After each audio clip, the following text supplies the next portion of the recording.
दोस्तों, खाना खाने के बाद उनकी टट्टी कैसे बनती है और हमारा खाना पचता कैसे है? हमारा खाना पच रहा है या सड़ रहा है कैसे पता करें? दोस्तों, एनर्जी से ही हमारी पूरी बॉडी काम कर पाती है और एनर्जी हमें मिलती है फूड से, और डाइजेस्टिव सिस्टम की मदद से ही हम फूड का एनर्जी में कन्वर्ट कर पाते हैं। हम तो सिर्फ खाना खाते हैं और वॉशरूम जाकर वेस्ट को बॉडी से बाहर निकाल देते हैं, लेकिन खाने से लेकर वॉशरूम जाने तक हमारा डाइजेस्टिव सिस्टम बहुत ही ज्यादा मेहनत करता है।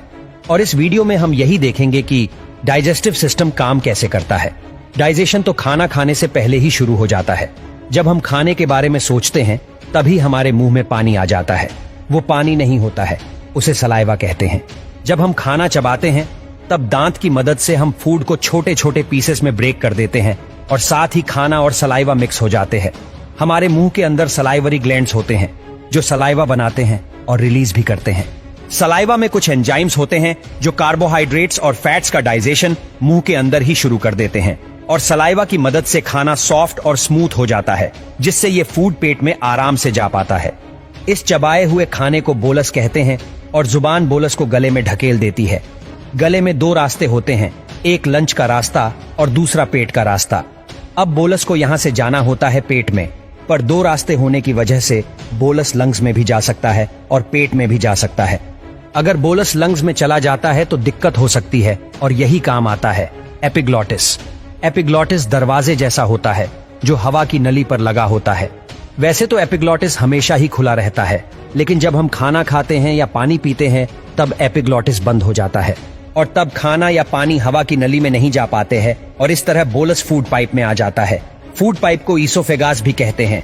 फूड पाइप 25 सेंटीमीटर जितना लंबा होता है, और फूड पाइप अंदर से इलास्टिक जैसा होता है, और इसी वजह से फूड पाइप बोलस को पेट में ढकेल पाता है, और सलाइवा की वजह से बोलस बिना अटके फूड पाइप से आसानी से गुजर पाता है।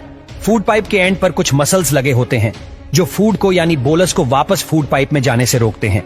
इन मसल्स को LES, लोअर ईसोफेगास स्फिंक्टर कहते हैं। जब LES रिलैक्स हो जाते हैं तब बोलस पेट में आ जाता है। पेट में पहुंचने के बाद बोलस की पिटाई शुरू हो जाती है। हमारा पेट खाने को सिर्फ होल्ड नहीं करता है, बल्कि एक ग्राइंडर की तरह फूड को पेस्ट में बदल देता है, और इसी इलास्टिक पावर की मदद से स्टमक फूड को पेस्ट में बदल पाता है। स्टमक अपनी इलास्टिक पावर से फूड को इधर उधर ढकेलता है, जिसके कारण फूड पेस्ट में बदल जाता है, और पेट में एसिड भी होता है, और वो एसिड है HCl, हाइड्रोक्लोरिक एसिड। दोस्तों, HCl बहुत ही ज्यादा स्ट्रांग होता है, और पेट के मसल्स को HCl से बचाने के लिए पेट में म्यूक्स रिलीज किया जाता है, जो HCl को पेट के मसल्स के साथ रिएक्ट करने नहीं देता है। HCl का काम होता है फूड को डाइजेशन के लायक बनाना, और दूसरा काम होता है डाइजेस्टिव एंजाइम्स बनाना। HCl के कारण पेप्सिन एंजाइम बन पाता है, जो प्रोटीन्स को एमिनो एसिड में बदल देता है, और फूड में जितने भी बैक्टीरिया होते हैं सभी पेप्सिन की वजह से मर जाते हैं, और फिर दूसरा एंजाइम्स रिलीज होते हैं जो फैट्स को और कार्बोहाइड्रेट्स को डाइजेस्ट करने लायक बनाते हैं।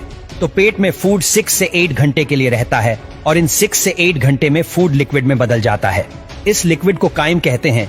तो काइम 6 से 8 घंटे बाद चला जाता है स्मॉल इंटेस्टाइन में, पर स्मॉल इंटेस्टाइन में जाते समय काइम बाइल जूस और पैनक्रिएटिक जूस के साथ मिक्स होता है। बाइल जूस बनता है लिवर में और स्टोर होता है गॉल ब्लैडर में, और बाइल जूस फैट्स को ब्रेक करता है। बाइल जूस कलर में ग्रीन होता है, जिसके कारण काइम का कलर भी ग्रीन हो जाता है, और पैंक्रिएटिक जूस में अलग अलग एंजाइम्स होते हैं जो कार्बोहाइड्रेट्स को ग्लूकोज में, प्रोटीन्स को अमीनो एसिड्स में, और फैट्स को फैटी एसिड्स में बदल देते हैं। तो इस तरह विलाई की मदद से हम फूड से एनर्जी ले पाते हैं। स्मॉल इंटेस्टाइन से गुजरने के बाद काइम चला जाता है लार्ज इंटेस्टाइन में। लार्ज इंटेस्टाइन तक आते हुए काइम से लगभग सभी न्यूट्रिएंट्स खून में चले जाते हैं, और इसीलिए काइम का कलर ग्रीन से ब्राउन हो जाता है। ब्राउन काइम में अभी भी कुछ न्यूट्रिएंट्स और फाइबर्स होते हैं, और फाइबर्स को हम डाइजेस्ट नहीं कर पाते हैं, और यही हमारी मदद करते हैं माइक्रोब्स, बैक्टीरिया। हमारा लार्ज इंटेस्टाइन 1.5 मीटर जितना लंबा होता है, और पूरे लार्ज इंटेस्टाइन पर बैक्टीरिया माइक्रोब्स होते हैं जो काइम से बचे हुए न्यूट्रिएंट्स को डाइजेस्ट करने में मदद करते हैं। लार्ज इंटेस्टाइन के एंड तक पहुंचते हुए काइम से सभी न्यूट्रिएंट्स और पानी निकाल लिए जाते हैं, और अब ये काइम बदल जाता है स्टूल में यानी टट्टी में, और लार्ज इंटेस्टाइन में ही स्टूल यानी टट्टी पर म्यूकस रिलीज किया जाता है ताकि टट्टी आसानी से बाहर निकल पाए। लार्ज इंटेस्टाइन में फूड बहुत ही धीरे डाइजेस्ट होता है, और इसीलिए लार्ज इंटेस्टाइन में फूड को पूरी तरह डाइजेस्ट होने के लिए 30 से 40 घंटे लगते हैं।